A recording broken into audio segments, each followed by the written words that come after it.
Hi everyone, Johnny Thomas here from the Excel Program Management team, and I'm back for our second installment of the Excel World Champ answer review. We're going to be doing round 2 today of the competition, so let's get started.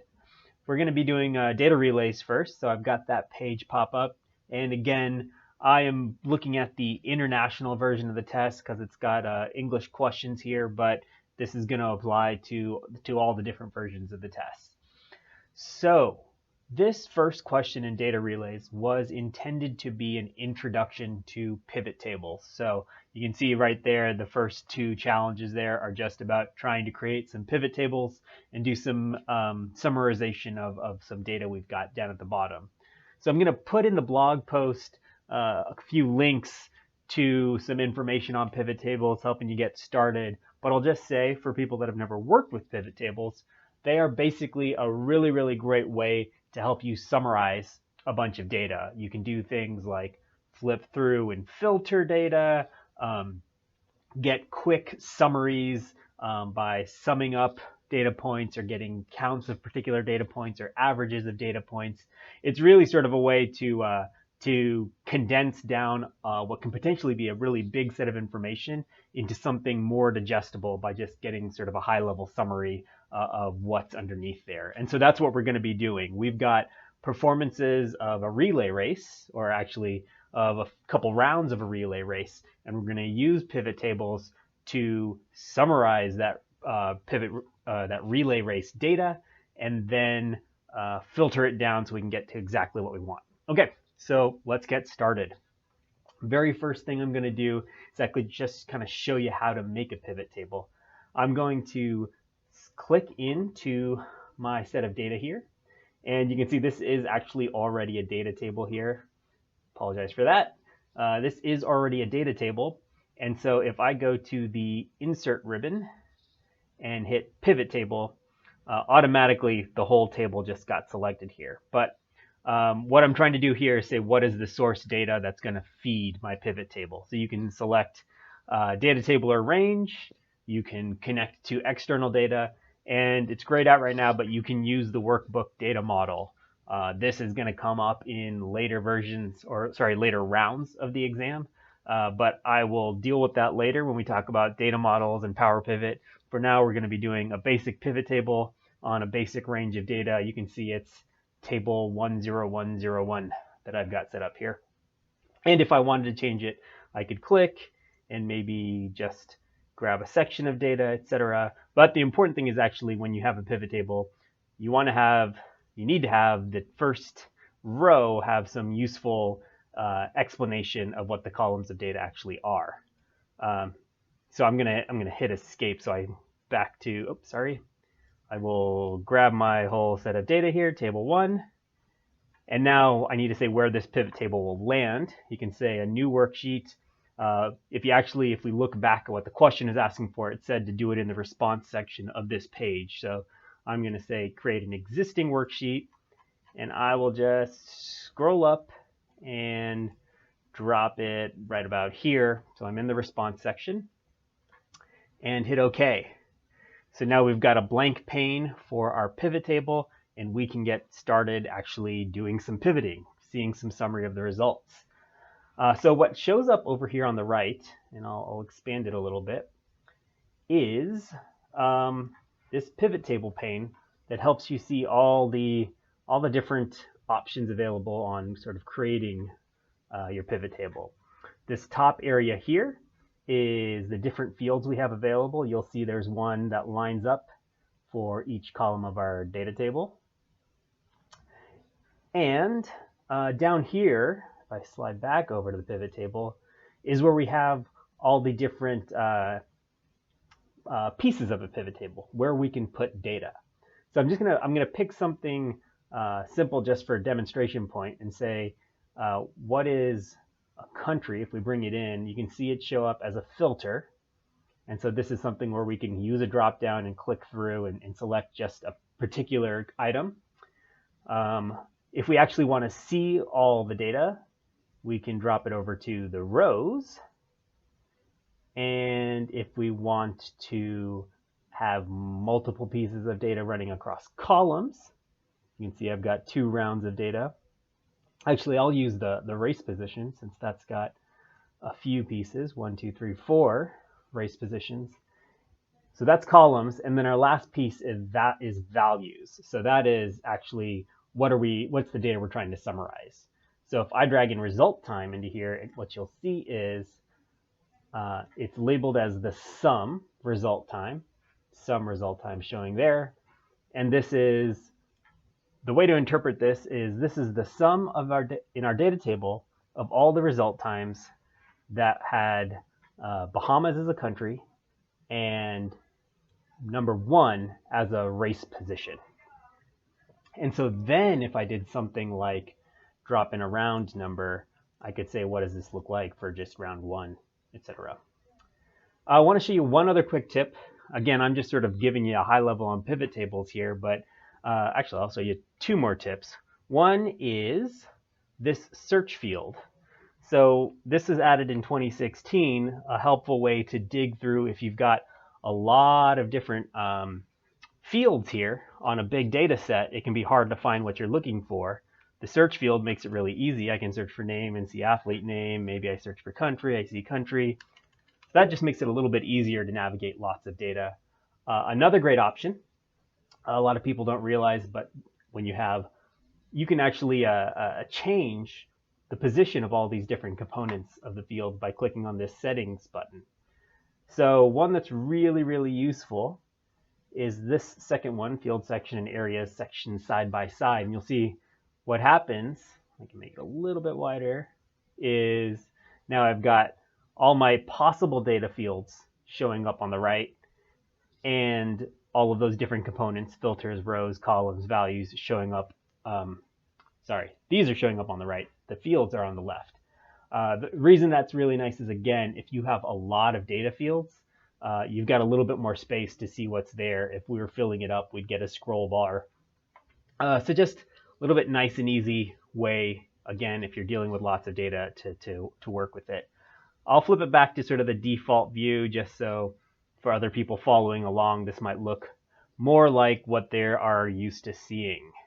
And so now what I'm going to do is I'm just going to clear all this out, and you can see every field that's in my pivot table has got a checkbox by it. I'm just going to uncheck these, get them out of the pivot table, go back to a blank pivot table. We're going to go back, read what actually are requirements of our pivot table, and start building it from there. So let's slide over here, get back up to the top, and you see our requirements are, first, we want to display round 2 results only. So the easiest way to do that is actually to use that filter field. So you see if I grab the round number and drag it over here to filters, I guess we can look at our pivot table while we do that. You'll see I've got round numbers all. I'm going to leave it there for a second, actually. We'll build the rest of the pivot table and come back. Our next step is that we should have all of our countries sorted based on the total sum. Oh, sorry. Let's finish the first line. Display round 2 results only and list all countries that participated. So now if we drop in countries, you see I've got all countries that participated. But if we want to look at round 2 only, we could select just round 2 by clicking on the drop down. So now it's a shorter list. So you can see that's how filtering works. If we were summarizing the data, we'd already be shrinking it down and having a smaller set to work with. Okay, our next requirement is that countries should be sorted based on the total result time of all athletes. So that is fastest time first. And so first thing we need to do is get that result time showing up. The way we're going to do that is drag it to the values field. And you'll see by default it's coming up as sum. I'll point out, again, for those new to pivot tables, if we clicked over here and did field settings, these are the different options on ways to summarize our data. So you can, instead of doing a sum, we could do a count, an average, the max, the minimum, product.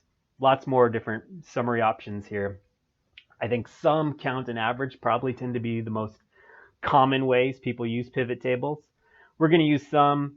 Another quick thing just on pivot tables, we're showing the raw number here. You can actually have lots of different options for showing it as a percentage of the total, percentage of a row, etc. Those are great things to investigate. I'm not going to show it here because we don't need it for this particular question.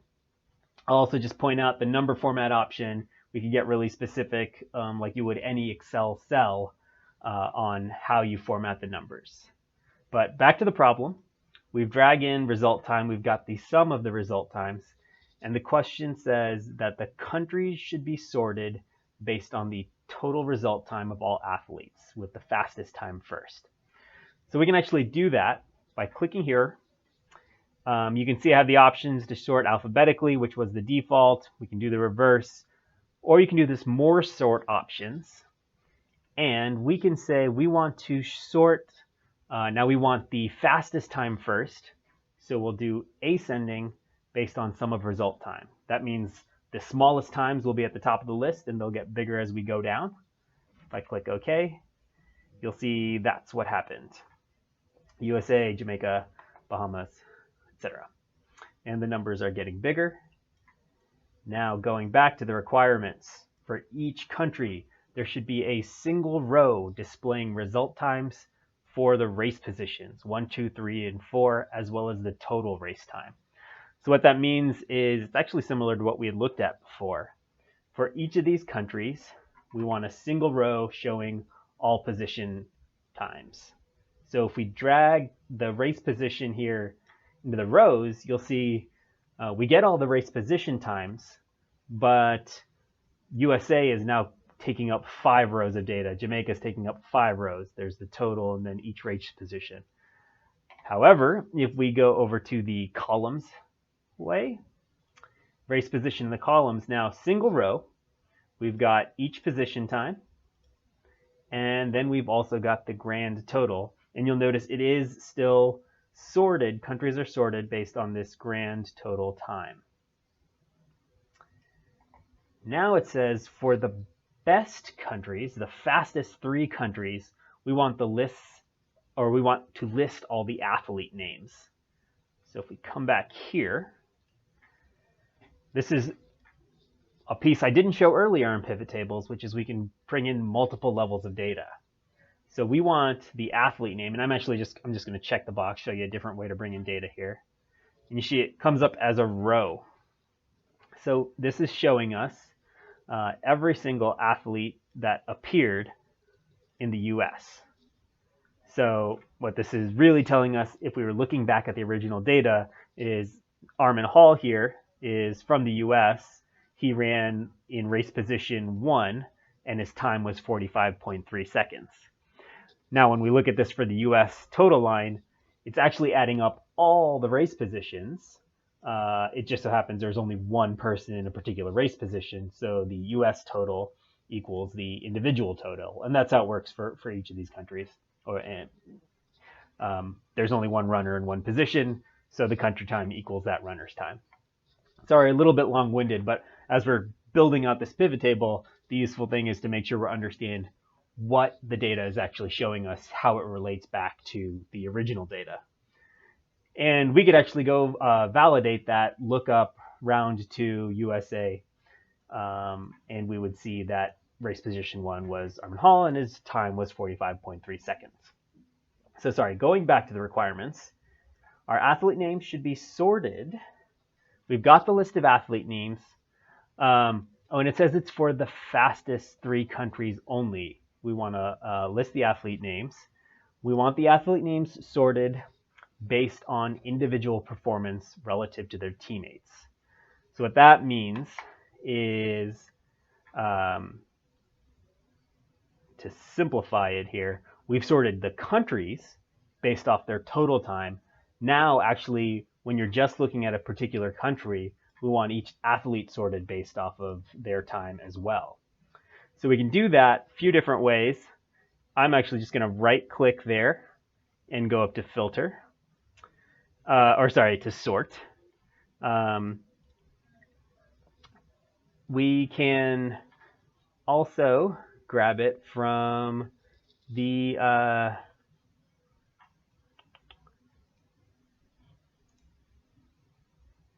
there we go, in our data field, sorry I was clicking around a bit, we can go to sort just like we would on a regular data table, and we get that same window we saw before.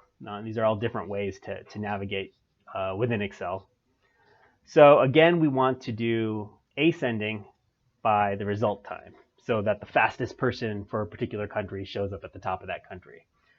If I click OK, and I'll quickly just point out before I click OK, right now it's doing the default of alphabetically organizing these athlete names.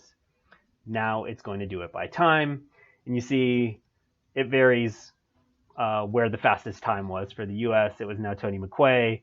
In the second race position, in Jamaica's case, it was the fourth race position that had the fastest time. But again, always the fastest time for a particular country showing up first, and then they get bigger. So we're pretty close now. I realize I've been talking a little bit, but our last requirement here, we've got our athletes sorted based on their performance of the individuals within the team. It says that no athlete names should be visible in our pivot table, no other athlete names, except for our fastest 3 countries. That's the only place where we want to see athlete names. So this is actually pretty easy to do. Thanks to this handy plus and minus button here, this allows us to expand and collapse the data that comes in underneath each level in a pivot table. So we are supposed to see everyone or all the athletes from the top 3 countries, US, Jamaica, Bahamas. I know that because we've already sorted the countries. But now for everyone else, we are supposed to hide the athlete names. So if I click here, click the minus, you'll see the athlete names disappear. If I wanted them back, we would expand it. That's called collapsing and expanding. So I'll collapse that. We could also right click and you see you get the option expand collapse. So I could collapse here. Another option I could do is actually collapse the entire field. You'll see all of the country names disappear and then just go back and expand our top 3. And this would be our final answer. We've got only round 2 data showing with that filter. We've got all countries sorted based off their result times with the fastest country first. We've got our athletes for the top 3 countries sorted by their times. So the fastest athlete shows up at the top for a given country. And within that country, all athletes are sorted based off their time. And finally, only athletes from the top 3 countries appear. The names of the other athletes for the remaining countries are hidden away by doing that collapse. So that's our answer to the first pivot table of the first part of the Data Relays Challenge. The one last piece I'll point out is there are a few different preferred views of a pivot table. If you see, I can go down over into the design section here. I can turn subtotals on or off. You see the country totals disappeared. I'm going to undo that. We can turn grand totals, get that back, on and off for the rows and columns. You're seeing things disappear. The way I keep undoing because what we've got here is really the way I want it, but I'll just point out another piece. Particularly people that are more familiar with pivot tables and have used in older versions of Excel, they might be more familiar with this tabular form where every piece of the pivot table is taking up its own column. These are all just different ways based on your preferences, what you're looking at, how it's being laid out, who's going to read it, how you want the data to appear. Sometimes people like repeating information for all levels, all rows, but again, we don't need that necessarily. This works for us, and I'll just point out for anyone that has questions and is familiar with these different layout formats, it did not matter for the competition which layout format you did, as long as you met the requirements of what was written up here. You did get the full credit for doing that pivot table. Layouts didn't impact how the data or how the grading occurred. So that is, again, part one of the data relays. That was our first pivot table. Now we're going to jump to our second pivot table.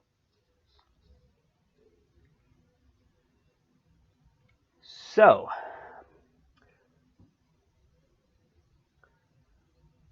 our second pivot table says we are going to list all countries that participated in the event and their average result time across all rounds and race positions. Really what this is doing is just showing you another way you can summarize data with the pivot table. In the first challenge, we used sum. Now we're going to do average. And this is, again, actually going to be pretty simple compared to the first pivot table and everything that you've already seen. So again, I'm going to click into the table. That table window comes up, so that's how you know it's a regular data table. And I'm going to say insert a pivot table again. You see it automatically selected my range. And now again, I want it on this worksheet, not a new worksheet. So I'm going to come over and drop it into our response section. Here looks good to me.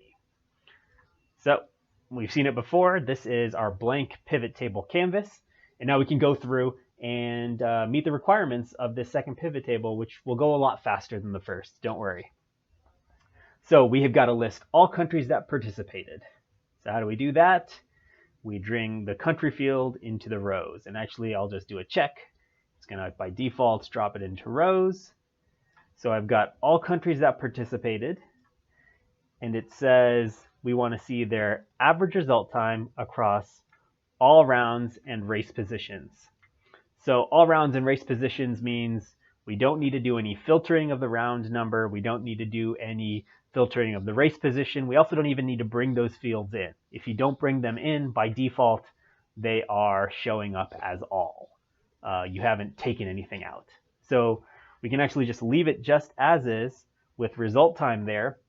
The only thing is we are supposed to be showing an average. So I'm going to click on the little drop-down arrow, field settings, and switch to just a straight average. Nothing crazy, nothing complex. Click OK. Again, if we look at our pivot, I'll undo that step. Let's actually look at it with the pivot table on screen. You see, I've got the sums here, really, really big numbers because we've got multiple rounds happening here. And now I'm going to switch that again from sum to average. Click OK. Now we've got the average times. And what that is literally the average of every single row of data in our original table. So this is what the average runner from the Bahamas did on their particular race position across all the rounds. So I believe if I double check, the Bahamas were, yes, they were our third place team. They were in 2 rounds.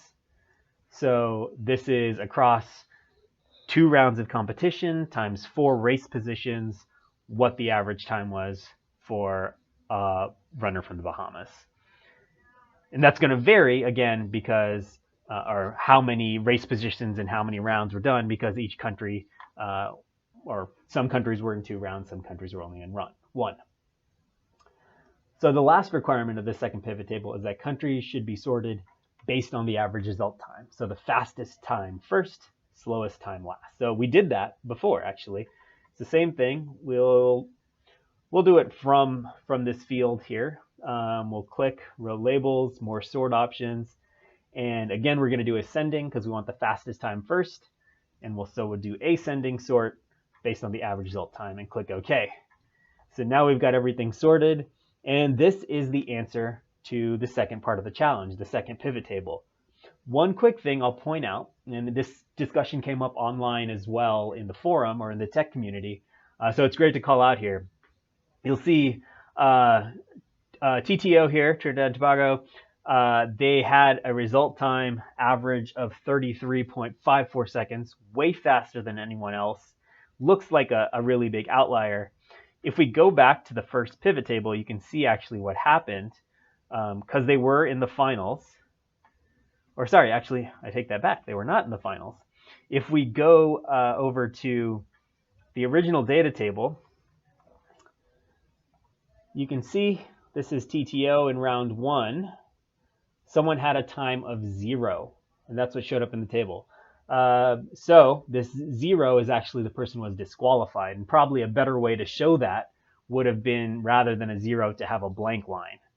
So that it didn't impact the average. But instead it's showing up as a 0, and so that 0 does drag down the average. A few people did spot that and go ahead and filter it out, which is great, and that's fine. We had a little bit of discussion on the tech community as well. You didn't need to worry about doing this sort of data scrubbing in the real world. Definitely, you would want when you would spot something like that and want to make sure you're not reporting out or using misleading information. For the purposes of this contest, we were just trying to grab a basic average. It was totally fine to have it in there. But just right there, these two side by sides, that is the complete answer to the data relays question. So thanks everyone for sticking around through all of that talking. And if you want to click on to the next video, we'll get into data relays part 2.